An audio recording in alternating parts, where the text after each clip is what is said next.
Lui era del rione Sanità, sì. E io frequentavo quel rione perché la mia scuola stava proprio da quelle parti. E allora ci vedevamo spesso. Ed è la vera Napoli perché ci abita il popolo minuto, venditori, negozi di cibarie, non so, di mangiare. E com'erano le vostre condizioni economiche a quell'epoca? Beh, le condizioni di tutti gli attori di quell'epoca. Io veramente non mi trovavo in condizioni miserabili. Era Totò che si trovava in condizioni miserevoli, diciamo, è vero. E Quella miseria in qualche modo ha segnato la maschera di Totò, non le pare? ma io credo di sì, credo di sì. In quegli anni Edoardo e Totò si trovarono a recitare a Palermo, seppure in teatri diversi. Poi Edoardo si ammalò, non è vero? Sì, sì, sì. Ed era lui che mi curava.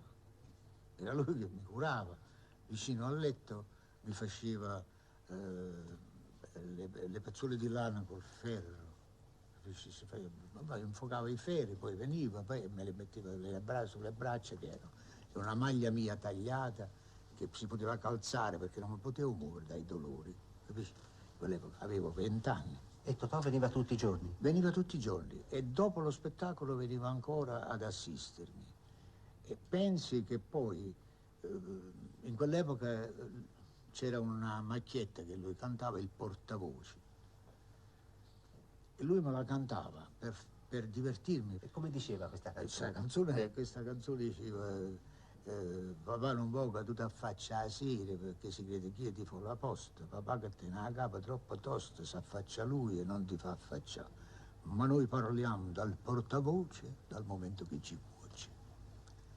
Poi tutte sere verso l'8 lei da sopra e io da sotto con il fischio nella mano, zitti zitti, piano piano, io rompo il fuoco a te, tu mi dai il fuoco a me. E allora io risolvevo questo ridendo che non mi potevo muovere, lasciami stare, vattene, vattene, io non mi posso muovere, sto fatendo. Così andò a finire. Una sera dissi, ma sto fatendo, vattene, perché mi faceva ridere e io sentivo più dolore.